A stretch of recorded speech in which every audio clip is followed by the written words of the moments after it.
Hello, how are you? I hope you guys are doing great. I, Prabhav Sharma, welcomes you all to the YouTube channel of Infinity Education AJ.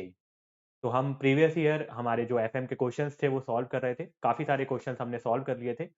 इस session में उन questions को आगे हम continue करेंगे और भी जो हमारे इंपॉर्टेंट कॉन्सेप्ट्स हैं, जो इंपॉर्टेंट पॉइंट्स हैं, उनको डिस्कस करेंगे और कोशिश करेंगे कि और भी जो हमारे कॉन्सेप्ट्स हैं उनको हम अच्छे से क्लियर करें। तो थोड़ा सा टाइम वेट करते हैं ताकि और भी लोग जो जुड़ने वाले हैं वो जुड़ जाएं और फिर हम आज के सेशन की शुरुआत करेंगे।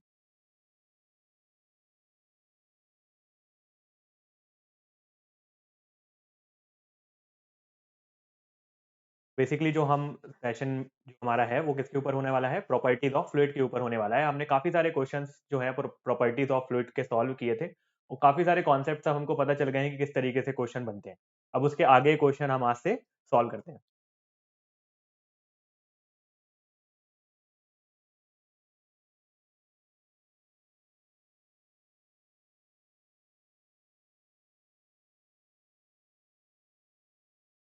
आज का पहला क्वेश्चन देखते हैं। सबसे पहला क्वेश्चन जो है आपका वो ये है कि milk, blood and clay are examples of fluid. तो जो मिल्क है, ब्लड है और क्ले है वो कौन से फ्लूइड का एग्जांपल होते हैं? तो आपके ऑप्शंस हैं Newtonian fluid, pseudoplastic fluid, perfect fluid और आइडल फ्लूइड। तो इसमें आपको जो सही आंसर है वो आपको बताना है। आप मुझे कमेंट करके बताइए कि मिल्क, ब्लड और जो क्ले हैं वो किसके एग्जाम्पल्स होते हैं। तो ये जो क्वेश्चन है वो एसएससी जेई 2000, ये जो क्वेश्चन है ये एसएससी जेई 2020 में 2810 को जो हुआ था उसमें आया हुआ है। और यहाँ पे जो हमारा आंसर होगा, जो मिल्क, ब्लड एंड क्ले है, वो आपका एग्जाम्पल होता है सुडोप्लास्टिक फ्लूइड का। ठीक है, तो यहाँ पे आपका सुडोप्लास्टिक फ्लूइड के एग्जाम्पल कौन कौन से हो जाएंगे आपके? Milk, blood and clay. ठीक है, जो हमारे सुडोप्लास्टिक फ्लूइड होते हैं, जो हमारा सुडोप्लास्टिक फ्लूइड होता है, इसी को हम किस नाम से जानते हैं? इसी को हम शेयर थिनिंग फ्लूइड के नाम से भी जानते हैं। तो इसी को आप किस नाम से जानते हैं? इसी को आप शेयर थिनिंग फ्लूइड के नाम से जानते हैं। ठीक है, और इसी के जैसा हमारा एक और होता है जो कि होता है डायलेटेंट फ्लूइड। तो उसमें एग्जांपल क्या होते हैं आपके डायलेटेंट फ्लूइड के? डायलेटेंट फ्लूइड के आपके एग्जांपल हो जाते हैं human blood, milk, cement solution, paper pulp. तो आपका जो ह्यूमन ब्लड हो गया, पेपर पल्प हो गया, देन आपका मिल्क हो गया या सीमेंट सॉल्यूशन हो गया। ये आपके एग्जांपल हो जाते हैं किसके? डायलेटेंट फ्लूइड के। और आपका ये डायलेटेंट फ्लूइड होता है, इसको हम किस नाम से जानते हैं? इसको हम शेयर थिकनिंग फ्लूइड के नाम से जानते हैं। तो हम जानते हैं शेयर थिकनिंग फ्लूइड के नाम से। तो ये आपका हो गया शेयर थिकनिंग फ्लूइड। अगर हम ग्राफ की बात करें तो ग्राफ किस तरीके से बनता है हमारा? बेसिकली आपको ये तीन याद रखने होते हैं। ठीक है, जो जिस जहां से क्वेश्चन ज्यादा बनते हैं वो आपका हो गया सिडोप्लास्टिक, देन आपका न्यूटोनियन, और इसके बाद जो नेक्स्ट होता है आपका वो होता है आपका डायलेटेंट। तो ये आपको तीन याद रखने हैं। ठीक है, बेसिकली यहाँ पे जो एन की वैल्यू होती है ग्रेटर देन वन, एन की वैल्यू जो होती है इक्वल्स टू वन, और एन की वैल्यू जो होती है वो लेस देन वन होती है। ठीक है, तो यहाँ पे टाउ होता है और यहाँ पे del u upon del y होता है। इसको आगे क्वेश्चन हमारे और हैं जिसमें हम और डीप में डिस्कस करेंगे। अभी के लिए आपसे इतनी चीजें इस क्वेश्चन से रिलेटेड याद रखिए। चलिए नेक्स्ट क्वेश्चन की तरफ आगे बढ़ते हैं। नेक्स्ट क्वेश्चन है आपका वो ये है, density of an ideal fluid is always. जो आपकी डेंसिटी होती है आइडल फ्लूइड की वो हमेशा कैसी होती है? डिक्रीजिंग होती है, जीरो होती है, इंक्रीजिंग होती है या कांस्टेंट होती है? तो यहाँ पे आप कमेंट करके मुझे आंसर बताइए कि जो डेंसिटी होती है आइडियल फ्लूइड की वो कैसी होती है? डिक्रीजिंग होती है, जीरो होती है, इंक्रीजिंग होती है या कांस्टेंट होती है? तो आपको क्या याद रखना है, यहाँ पे जो डेंसिटी होती है आइडल फ्लूइड की वो हमेशा कांस्टेंट होती है। वो हमेशा कैसी होती है? कांस्टेंट होती है। और भी चीजें आप याद रख सकते हैं कि जो करेक्टरिस्टिक्स होते हैं आपके, जो आपका आइडल फ्लूइड होता है उसके कुछ हम करेक्टरिस्टिक्स हम याद रख सकते हैं। लाइक जो आपका आइडल फ्लूइड होता है वो क्या होता है? इनकम्प्रेसिबल होता है। उसकी जो विस्कोसिटी होती है वो क्या होती है? जीरो होती है। ठीक है, उसका जो बल्क मॉडुलस होता है वो क्या होता है? इन्फिनाइट होता है। देन उसका जो सरफेस टेंशन होता है वो हमेशा जीरो होता है। और ये सारी प्रॉपर्टी जो फ्लूइड होल्ड करता है उसे हम क्या बोलते हैं, आइडल फ्लूइड बोलते हैं। इसके साथ साथ जो उसकी डेंसिटी होगी वो भी क्या होगी, कांस्टेंट होगी।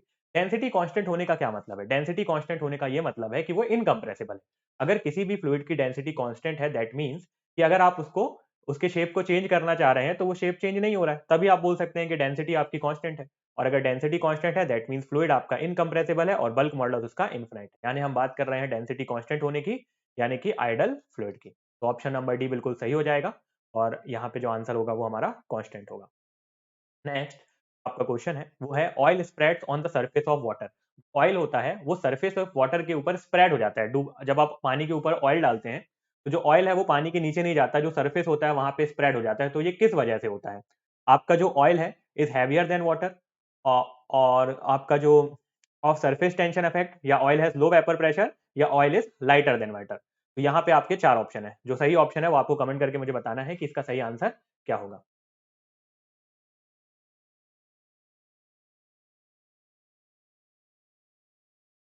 तो यहाँ पे जो सही आंसर होगा वो क्या हो जाएगा, of surface tension, because of surface tension. तो जो ऑयल है वो वाटर पे स्प्रेड हो जाता है बिकॉज ऑफ सरफेस टेंशन। जो ऑयल होता है वो क्या होता है, वाटर से लाइटर होता है। ठीक है, ये बिल्कुल सही है, oil is lighter than water and spread over the surface.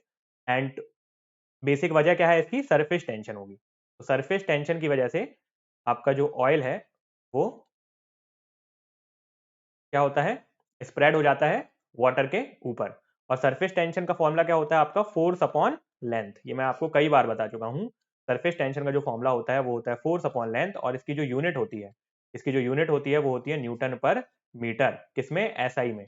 और अगर हम सीजीएस की बात करते हैं तो उसकी जो यूनिट होती है वो होती है जूल पर मीटर स्क्वायर, किसमें, सीजीएस की। और अगर मैं बातें बताऊं आपको सरफेस टेंशन के बारे में, तो एक तरीके की क्या होती है, ये टेंसाइल फोर्स होती है, जो कि कोहेजन की वजह से होती है, जो कि कोहेजन की वजह से होती है। तो ये चीजें भी आप चाहें तो याद रख सकते हैं।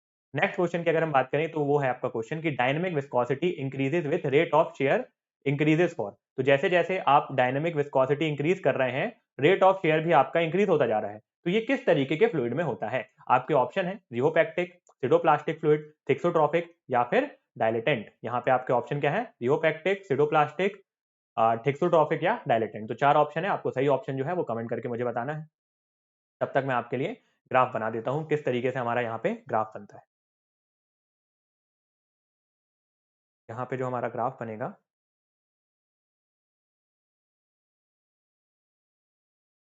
कुछ इस तरीके से बनता है। सबसे ऊपर क्या आता है आपका,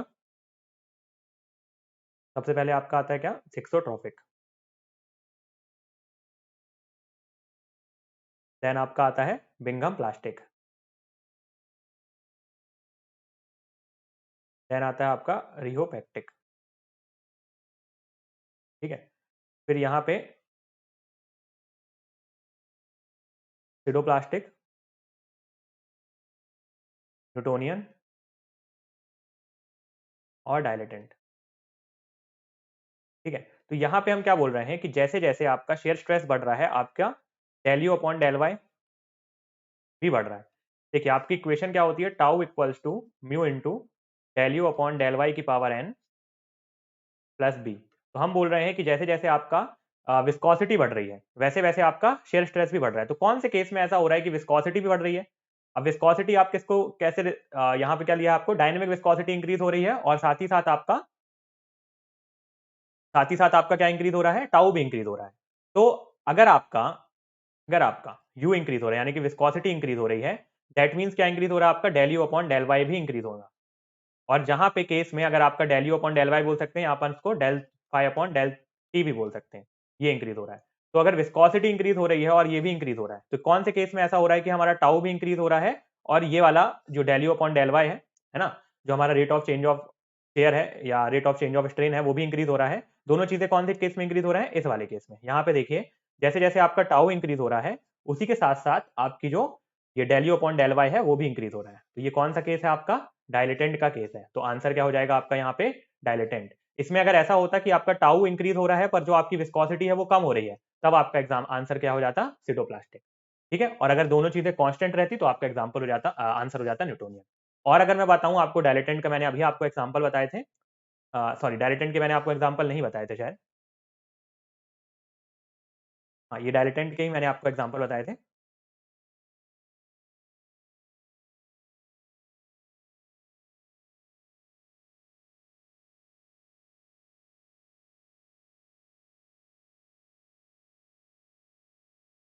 ठीक है, तो ये आपको मैंने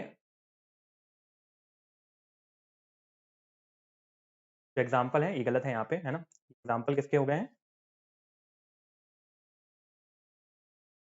ये एग्जांपल आपके सुडोप्लास्टिक के थे। डायलेटेंट के एग्जांपल क्या हो जाते हैं आपके? क्विकसेंट, स्टार्च सॉल्यूशन।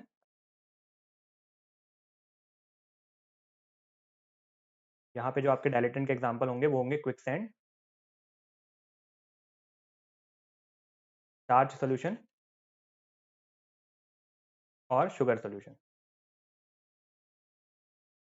ठीक है, तो ये आपका सही होगा। यहाँ पे फिर से अगर मैं लिखूँ तो आपके डायलेटेंट के एग्जांपल कौन-कौन से एग्जांपल बताए मैंने आपको डायलेटेंट के? डायलेटेंट के जो एग्जांपल होंगे वो आ जाएगा आपका क्विकसेंट, स्टार्च सॉल्यूशन, शुगर सॉल्यूशन।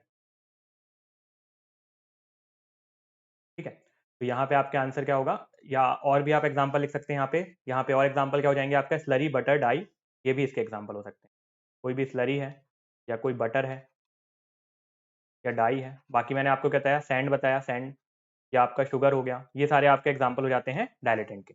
ठीक है, तो ये आप याद रख सकते हैं। ठीक है, वहाँ पे थोड़ा सा मैंने जो आपको पहले बता दिया था तो वहाँ पे सुडोप्लास्टिक ही मैंने आपको फिर से बता दिया था। तो इस बात को आप याद रखना। नेक्स्ट क्वेश्चन देखते हैं। नेक्स्ट क्वेश्चन है, कोई भी न्यूटोनियन फ्लूइड है with the clearance between a shaft and a sleeve. Clearance दिया है आपको शाफ्ट और स्लीव के बीच में, है ना? एक न्यूटोनियन फ्लूइड है जिसके बीच में फिल्स the clearance between a shaft और स्लीव के बीच में फिल हुआ है वो। ठीक है, एक शाफ्ट है और उसके बीच में स्लीव्स के बीच में हमारा एक न्यूटोनियन फ्लूइड जो है वो फिल है। तो जब हमारी फोर्स जो है वो 0.9 किलो न्यूटन है और तो जो हमारा स्पीड आ रही है वो 1.25 आ रही है। तो हमको बताना है कि जब हमारी शाफ्ट की फोर्स जो है वो 3 किलो न्यूटन है तो स्पीड क्या होगी। यानी यहाँ पे आप देख सकते हैं कि गिवन क्या क्या है आपको। यहाँ पे आपको गिवन है कि आपकी जो फोर्स 1 आपको दी है वो 0.9 किलो न्यूटन दी हुई है और जो आपको फोर्स 2 दी हुई है वो आपको 3 किलो न्यूटन दी हुई है। और यहाँ पे आपको जो म्यू वन दिया हुआ है यानी यू वन दिया हुआ है, स्पीड दी हुई है वो 1.25 सेंटीमीटर पर सेकंड दी हुई है। आपको यू टू जो है वो कैलकुलेट करके बताना है। तो एक बार आप खुद से ट्राई करिए और आंसर जो है वो कमेंट करिए, उसके बाद हम इसको सॉल्व करते हैं।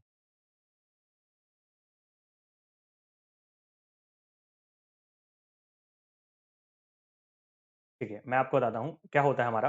जो टाउ होता है वो डायरेक्टली प्रोपोर्शनल होता है mu into del u upon del y के। ठीक है, तो जो टाउ है वो डायरेक्टली प्रोपोर्शनल होता है किसके? विस्कोसिटी और स्पीड के। ठीक है, विस्कोसिटी और यहाँ पे यू क्या होती है आपकी? यही आपकी स्पीड होती है। तो टाउ जो है वो डायरेक्टली प्रोपोर्शनल होता है किसके? यू के। और अगर मैं टाउ में मल्टीप्लाई कर दूं एरिया, दोनों तरफ अगर मैं मल्टीप्लाई कर दूं एरिया तो मुझे क्या मिल जाएगा? फोर्स मिल जाएगा, है ना? इसमें अगर मैं मल्टीप्लाई कर दूं एरिया दोनों तरफ तो मुझे क्या मिल जाएगा? फोर्स मिल जाएगा। तो फोर्स भी जो मेरे डायरेक्टली प्रोपोर्शनल होगी किसके? वेलोसिटी के। तो इन दोनों के बीच में रिलेशन कैसा है? डायरेक्ट रिलेशनशिप है। तो यहाँ पे हम क्या बोल सकते हैं कि F1 upon U1 should be equals to F2 upon U2। और F1 आपको क्या दिया हुआ है? 0.9 दिया हुआ है। F2 आपको क्या दिया हुआ है? 3 किलो न्यूटन दिया हुआ है। ठीक है, साथ में और नीचे आपका यहाँ पे क्या आ जाएगा? U1 आपको कितना दिया है? 1.25। और जो आपका U2 है वो आपको कैलकुलेट करना है। तो U2 क्या हो जाएगा आपका? 0.9, नॉट 0.9। U2 क्या हो जाएगा आपका? Into 1.25 divided by 0.9। इसको जब आप सॉल्व करेंगे तो आंसर क्या आ जाएगा? 4.16 सेंटीमीटर पर सेकेंड। तो आंसर आपका जो ऑप्शन नंबर डी है वो बिल्कुल सही हो जाएगा। नेक्स्ट क्वेश्चन देखते हैं। काफी आसान क्वेश्चन है, इसका आंसर आप मुझे कमेंट करके बताइए कि डायमेंशन जो होती है स्पेसिफिक वॉल्यूम की वो क्या होती है। स्पेसिफिक वॉल्यूम क्या होता है मैंने आपको पहले भी बताया है। Specific volume is the inverse of density. तो जो आपका स्पेसिफिक वॉल्यूम होता है, स्पेसिफिक वॉल्यूम जो होता है वो आपका इनवर्स ऑफ क्या होता है? डेंसिटी होता है। और डेंसिटी क्या होता है आपका? Mass upon volume. तो स्पेसिफिक वॉल्यूम क्या हो जाएगा आपका? Volume upon mass. ठीक है, स्पेसिफिक वॉल्यूम क्या हो जाएगा आपका? Volume upon mass. तो वॉल्यूम की यूनिट क्या होगी आपकी? Metre cube. और मास की क्या हो जाएगी? केजी। तो metre cube upon KG. Metre cube का क्या ले सकते हैं? L3, है ना? लेंथ हो गया। फिर मास क्या है आपका? m-1 और t क्या हो जाएगा आपका? 0। तो L3 m-1 और t 0, यानी ऑप्शन ए जो होगा बिल्कुल भी सही हो जाएगा। ठीक है, एक चीज मैंने आपको और बताई थी, मैंने आपको बताया था specific volume of specific volume of air, क्या बताया था मैंने आपको, 0.78 मीटर क्यूब पर केजी। और ये हम जो यूज़ करते हैं जनरली किसके लिए यूज़ करते हैं, गैसेस के लिए यूज़ करते हैं। ये कुछ इन्फॉर्मेशन आप चाहें तो और भी याद रख सकते हैं। नेक्स्ट क्वेश्चन की बात करते हैं। नेक्स्ट क्वेश्चन की अगर मैं बात करूं तो dash is not a property of fluid, इनमें से कौन सी जो है वो प्रॉपर्टी नहीं है फ्लूइड की। ठीक है, इसमें से कौन सी ऐसी चीज है जो प्रॉपर्टी नहीं है फ्लूइड की। तो इसका आंसर क्या हो जाएगा, area, specific volume, specific weight या मास डेंसिटी। तो जो आपका एरिया होता है वो क्या होता है, फ्लूइड की कोई भी प्रॉपर्टी नहीं होती है। अगर प्रॉपर्टीज ऑफ फ्लूइड की हम बात करते हैं तो कौन कौन सी प्रॉपर्टीज हम देखते हैं फ्लूइड में। प्रॉपर्टीज ऑफ फ्लूइड की अगर मैं बात करूं तो कौन कौन सी प्रॉपर्टीज आपको पता होती हैं फ्लूइड में। सबसे पहले आता है आपका डेंसिटी, देन हम बात करते हैं किसकी, देन हम बात करते हैं स्पेसिफिक वॉल्यूम की, देन हम बात करते हैं स्पेसिफिक ग्रेविटी की, और हम बात करते हैं विस्कोसिटी की और वेट डेंसिटी की। तो ये सारी हमारी जो होती हैं वो प्रॉपर्टीज होती हैं फ्लूइड की। डेंसिटी क्या होता है आपका, mass upon volume. Specific volume क्या होता है आपका, volume upon mass. Specific gravity क्या होता है, weight of fluid upon weight of standard fluid. Viscosity क्या होता है आपका, तो विस्कोसिटी आपका होता है tau upon del u upon del y. और वेट डेंसिटी क्या होता है आपका, वेट अपॉन वॉल्यूम, जिसको आप लिख सकते हो रो इंटू जी। ठीक है, या इसको आप लिख सकते हो mass into gravity upon volume. तो ये सारे आपके फॉर्मूले हो जाते हैं प्रॉपर्टीज ऑफ फ्लूइड के। तो इतनी ही आपकी प्रॉपर्टीज जो होती हैं वो फ्लूइड की होती हैं। नेक्स्ट आपका क्वेश्चन है, वाटर इज आ, वाटर किस तरीके का है। तो कई बार हमने डिस्कस कर चुके हैं, वाटर जो है एक तरीके का न्यूटोनियन फ्लूइड है ना। पहले भी हमने डिस्कस किया है, जो वाटर होता है आपका वो क्या होता है, न्यूटोनियन फ्लूइड होता है। न्यूटोनियन फ्लूइड क्या होते हैं, न्यूटोनियन फ्लूइड वो फ्लूइड होते हैं, फ्लूइड विच फॉलोज न्यूटन्स लॉ। जो क्या फॉलो करते हैं, न्यूटन्स लॉ, जो कि क्या होता है, tau equals to mu del u upon del y. Example क्या क्या थे हमारे इसके, आपका वाटर हो गया, कैरोसिन हो गया, और आपका एयर हो गया। ये सारे आपके क्या हो जाएंगे, एग्जाम्पल हो जाएंगे। ये भी आप चाहें तो याद रख सकते हैं। ठीक है, इसके अलावा और ये आपका क्या है, ब्रिंकमैन फ्लूइड, हाइड्रोस्टैटिक फ्लूइड और हाइड्रोडायनेमिक फ्लूइड ना। तो अगला जो आपका सही ऑप्शन होगा वो क्या हो जाएगा, न्यूटोनियन फ्लूइड। नेक्स्ट क्वेश्चन देखते हैं, relative density of a matter is 2.5, then volume of 1 litre liquid is. तो हमें यहाँ पे वॉल्यूम ऑफ 1 लीटर लिक्विड नहीं पूछा है, क्योंकि आपको यहाँ पे देखिए ऐसा लगेगा क्वेश्चन पढ़ के कि आपसे वॉल्यूम पूछा है, पर यहाँ पे आपसे वॉल्यूम नहीं पूछा गया है। यहाँ पे आपसे क्या पूछा गया है, यहाँ पे आपसे मास पूछा गया है, क्योंकि केजी जो होता है वो मास की यूनिट होती है। तो आपको पता है कि डेंसिटी क्या होता है आपका, डेंसिटी जो होता है वो मास अपॉन वॉल्यूम होता है। तो आपका मास क्या हो जाएगा, मास जो हो जाएगा वो हो जाएगा आपका डेंसिटी इंटू वॉल्यूम। मास क्या हो जाएगा आपका, डेंसिटी इंटू वॉल्यूम। अब यहाँ पे आपको क्या दिया हुआ है, डेंसिटी और वॉल्यूम। वॉल्यूम तो आपको दिया हुआ है पर डेंसिटी आपको यहाँ पे गिवन नहीं है। तो डेंसिटी की जगह आपको क्या दिया हुआ है, रिलेटिव डेंसिटी दी हुई है। रिलेटिव डेंसिटी का मतलब क्या है, आपको स्पेसिफिक ग्रेविटी दी हुई है। रिलेटिव डेंसिटी का मतलब क्या है, आपको क्या दिया हुआ है, स्पेसिफिक ग्रेविटी दी हुई है। ठीक है, रिलेटिव डेंसिटी क्या होती है, स्पेसिफिक ग्रेविटी होती है। तो स्पेसिफिक ग्रेविटी क्या होती है आपकी, डेंसिटी ऑफ लिक्विड, है ना। इसको हम लिख सकते हैं density of liquid divided by density of water. Weight density भी लिख सकते हैं या डेंसिटी भी लिख सकते हैं, है ना। इसको हम और कैसे लिख सकते थे, weight density of liquid upon weight density of water भी लिख सकते थे। अब हमको 2.5 दिया हुआ है ना। यहाँ पे हमको क्या दिया हुआ है, 2.5 दिया हुआ है। तो 2.5 आपकी हो गई relative density, equals to density of liquid आपको निकालनी है, और आपका वाटर की डेंसिटी क्या होती है, 1000। तो डेंसिटी ऑफ लिक्विड कितनी आ गई आपके पास, यहां से अगर मैं देखूं तो मेरे पास डेंसिटी ऑफ लिक्विड आ गई 2.5 इंटू 1000, 2.5 इंटू 1000। ठीक है, 2.5 इंटू 1000, इसको मैं क्या लिख सकता हूँ, 2.5 इंटू 10⁻³ ठीक है, यहाँ लिख लेते हैं 2.5 इंटू 10⁻³ kg पर मीटर क्यूब। अब मास मुझे निकालना है, तो मास मैं कैसे निकाल सकता हूँ, सिंपल है। मास कैसे निकाल सकता हूँ, मुझे क्या दिया हुआ है,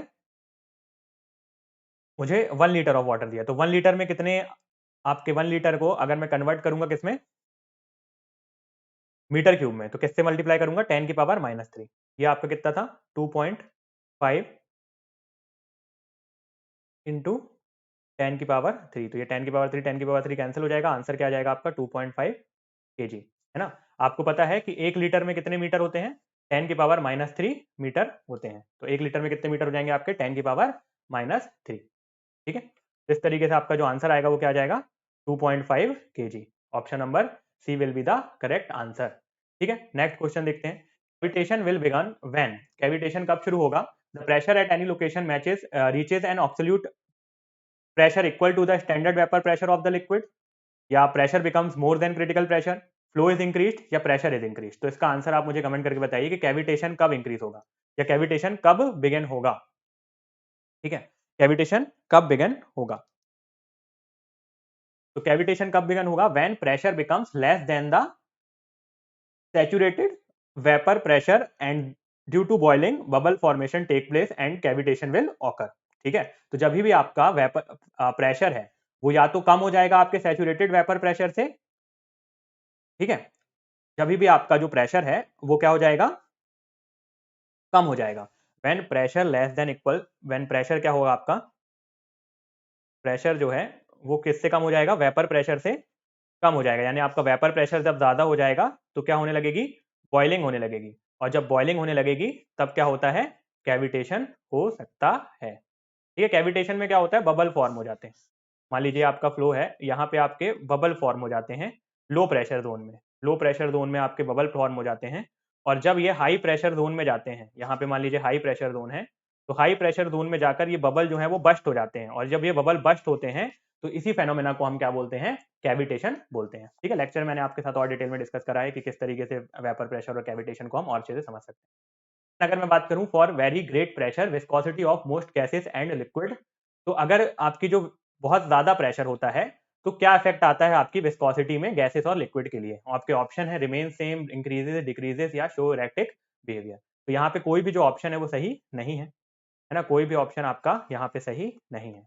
यहाँ पे क्या होता है कि जब हम प्रेशर को इंक्रीज करते हैं, जब हम क्या करते हैं प्रेशर को इंक्रीज करते हैं, तो प्रेशर को अगर हम इंक्रीज या डिक्रीज करते हैं, है ना, तो जो आपकी विस्कोसिटी होती है, चाहे वो काइनेटिक विस्कोसिटी हो चाहे वो डायनेमिक विस्कोसिटी हो, वो क्या होती है, रिमेन कांस्टेंट रहती है, किसमें, लिक्विड में। तो remains constant in liquid, liquid के केस में वो क्या रहती है, कांस्टेंट रहती है।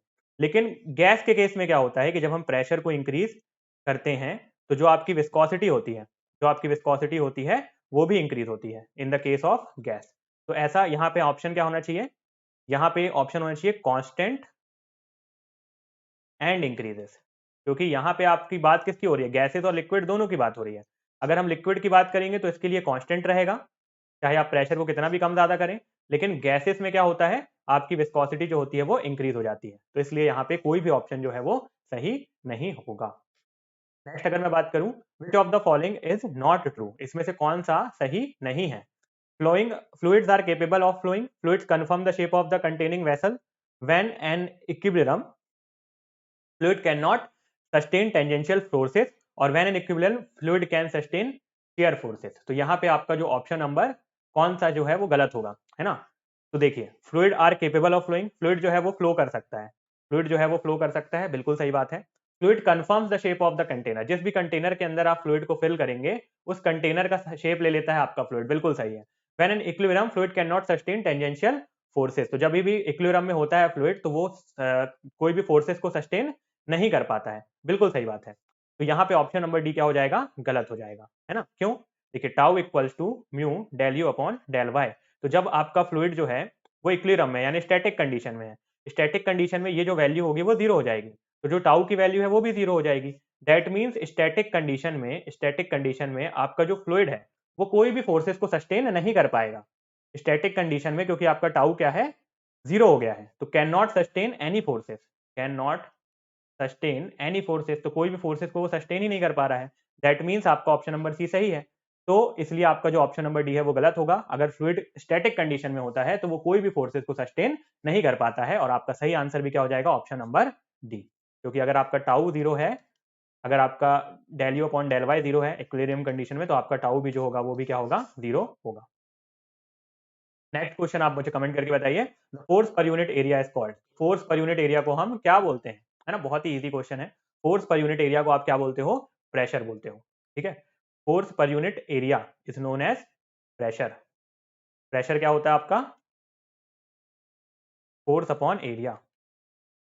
Force upon area is your pressure. और सरफेस टेंशन क्या होता है आपका? सरफेस टेंशन होता है आपका force upon length. Force upon length आपका क्या होता है? सरफेस टेंशन होता है। ठीक है, फोर्स अपॉन लेंथ आपका क्या होता है? सरफेस टेंशन होता है। ठीक है, इसमें क्या अब इसमें तो कुछ है नहीं ऐसा।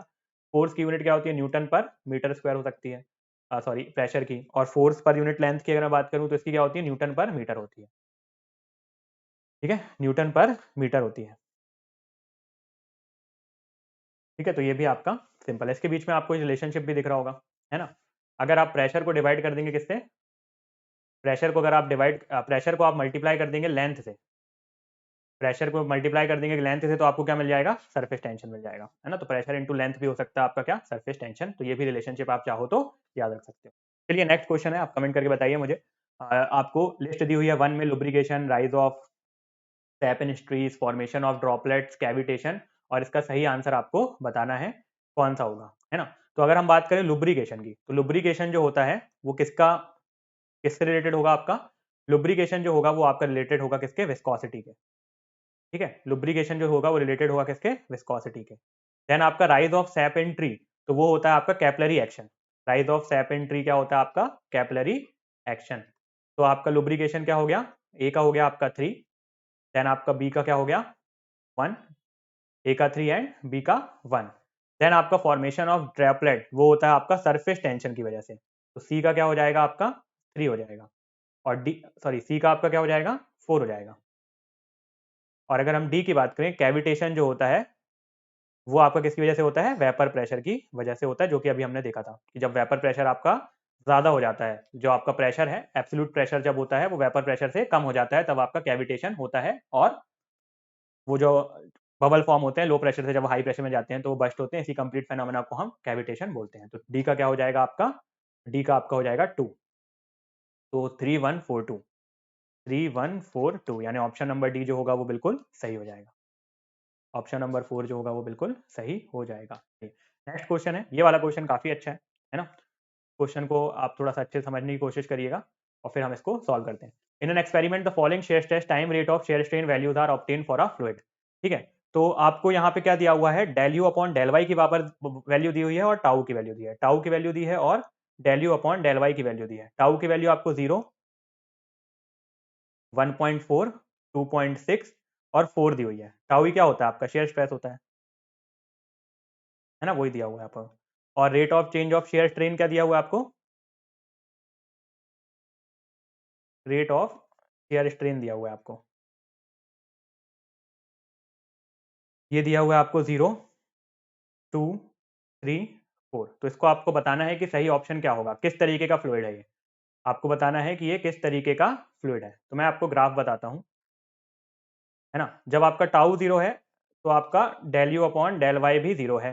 टाउ आपका क्या हुआ? 1.4 हुआ, फिर 1.4 हुआ, फिर 2.6 हुआ, फिर आपका 4 हुआ।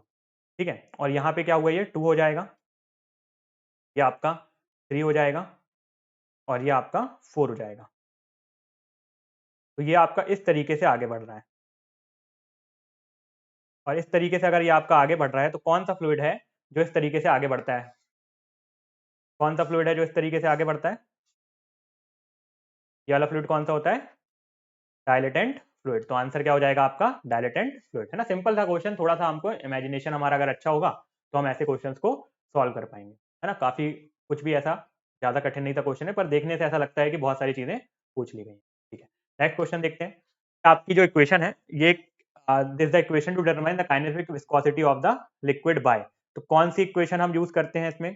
क्या यूज करते हैं हम इस इक्वेशन को विस्कोसिटी को डिटरमाइन करने के लिए? तो यहाँ पे हम यूज करते हैं आपका क्या? सेबोल्ट यूनिवर्सल विस्कोमीटर। ठीक है, तो इस इक्वेशन से अगर आपको विस्कोसिटी को डिटरमाइन करना है तो आपको क्या यूज करना होता है? सेबोल्ट यूनिवर्सल विस्कोमीटर। ये नेक्स्ट क्वेश्चन बहुत अच्छा क्वेश्चन है, ये आपको बताना है ना? इससे भी आपके काफी सारे कॉन्सेप्ट्स क्लियर हो जाएंगे। डायनेमिक विस्कोसिटी, मोमेंटम, पावर और वॉल्यूम मॉडुलस ऑफ इलास्टिसिटी, तो इनकी सबकी आपको क्या बताना है? यूनिट बताना है। तो डायनेमिक विस्कोसिटी की यूनिट क्या होती है? मैंने आपको पहले ही बताया था, डायनेमिक विस्कोसिटी की यूनिट होती है M L minus one T minus one. ठीक है, मोमेंटम ऑफ मोमेंटम की इक्वेशन क्या होती है? M L L square T-1, ठीक है। पावर की क्या होती है, m L स्क्वायर T-3, और वॉल्यूम मॉडुलस ऑफ इलास्टिसिटी की यूनिट क्या होती है, m L-1 T-2। तो यहाँ पे आपका L-1 T-1 कहाँ पे है, ये है, तो A का क्या हो जाएगा आपका 3 हो जाएगा। तो A का 3 सिर्फ एक ही ऑप्शन में है, यानी अगर आपको डायनेमिक विस्कोसिटी की बस यूनिट पता थी तो आप इस क्वेश्चन को सॉल्व कर सकते थे।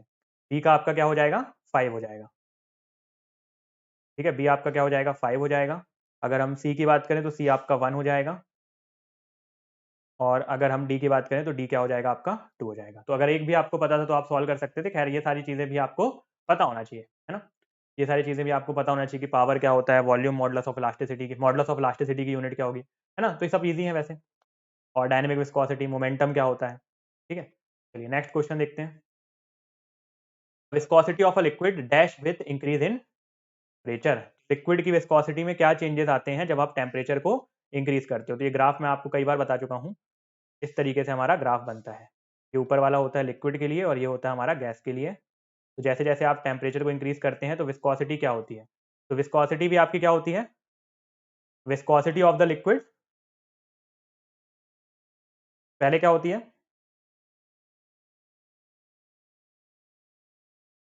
बताइए आप कमेंट करके। डिक्रीज होगी, इंक्रीज होगी, फर्स्ट डिक्रीज और देन इंक्रीज। तो यहाँ पे ऑप्शन नंबर जो सी है वो बिल्कुल सही होना चाहिए, क्योंकि अगर हम लिक्विड की बात करें तो जैसे जैसे मैं टेम्परेचर को इंक्रीज करता हूँ तो पहले विस्कोसिटी मेरी डिक्रीज होती है और देन इंक्रीज होती है। तो ऑप्शन नंबर सी यहाँ पे सही होना चाहिए, ठीक है। पर कभी कभी क्या होता है कि कहीं कहीं आपको डिक्रीज वाला ऑप्शन भी दिख जाएगा, पर डिक्रीज वाले ऑप्शन सही नहीं होगा। आपका जो सही आंसर होगा वो क्या हो जाएगा कि विस्कोसिटी पहले क्या होती है, डिक्रीज होती है और फिर क्या होती है, इंक्रीज होती है। ऑप्शन नंबर सी आपका सही होगा, है ना। पर कुछ बुक्स में आपको डिक्रीज बस दिखता है, तो लेकिन ऐसा नहीं होता है। पहले आपकी विस्कोसिटी पहले डिक्रीज होती है, उसके बाद आपकी विस्कोसिटी जो होती है वो इंक्रीज होती है।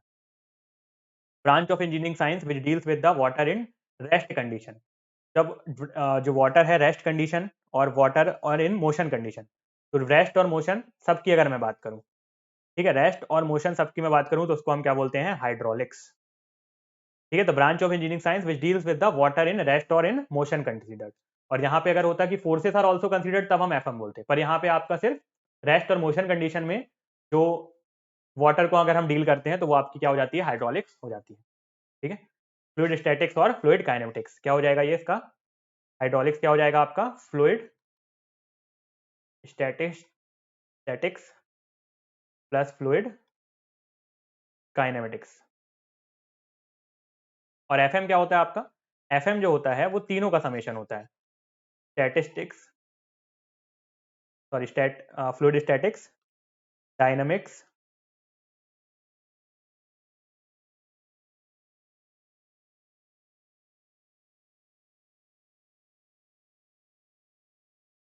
और फ्लूइड काइनेटिक्स। इन तीनों का अगर समेशन होता है तो उसको हम एफएम बोलते हैं। चलिए आज का लास्ट क्वेश्चन आपके लिए। Liquid shape can be compressed very much, occupy definite shape, are not affected by change in pressure and temperature. तो जो लिक्विड का शेप है वो क्या होता है, क्या हम उसको कंप्रेस कर सकते हैं, can be compressed very much, occupy definite shape, और are not affected by change in pressure and temperature. तो टेम्परेचर आप चेंज करेंगे लिक्विड का शेप चेंज होगा, वो कोई ना कोई डेफिनेट शेप नहीं होता है उसका, है ना। जो जिस चीज में डालोगे आप वैसा हो जाएगा। और उसको कंप्रेस तो आप कर सकते हो पर बहुत ज्यादा भी कंप्रेस नहीं कर सकते। तो जो ऑप्शन नंबर डी है, यानी कि कोई भी चीज यहाँ पे फॉलो नहीं हो रहा। तो liquid is nearly incompressible. Liquid जो होता है वो क्या होता है, नियरली इनकम्प्रेसिबल होता है।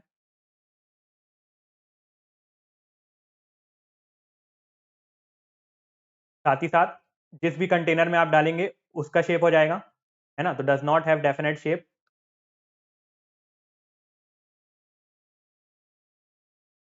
ठीक है, उसका कोई भी डेफिनेट शेप नहीं होगा। साथ ही साथ it is affected by pressure and temperature. Pressure और टेम्परेचर से भी अफेक्ट होता है, प्रेशर एंड टेम्परेचर से अफेक्ट होता है। तो ऑप्शन नंबर डी जो कि नन ऑफ दीज होगा, यह आंसर सही होगा, ठीक है। तो उम्मीद करता हूँ जो चीज़ें मैंने आपको बताई समझ में आई होंगी, है ना। काफ़ी सारे क्वेश्चन हमने आज किए और इसके आगे के क्वेश्चन हम नेक्स्ट सेशन में करेंगे। और अगर आपने प्रीवियस सेशन नहीं देखे हैं तो मेक श्योर आप उन्हें भी देख रहे हैं। उसके बाद हम मिलते हैं नेक्स्ट सेशन में। Thank you so much for the time. All the best, have a great day and keep smiling and stay motivated.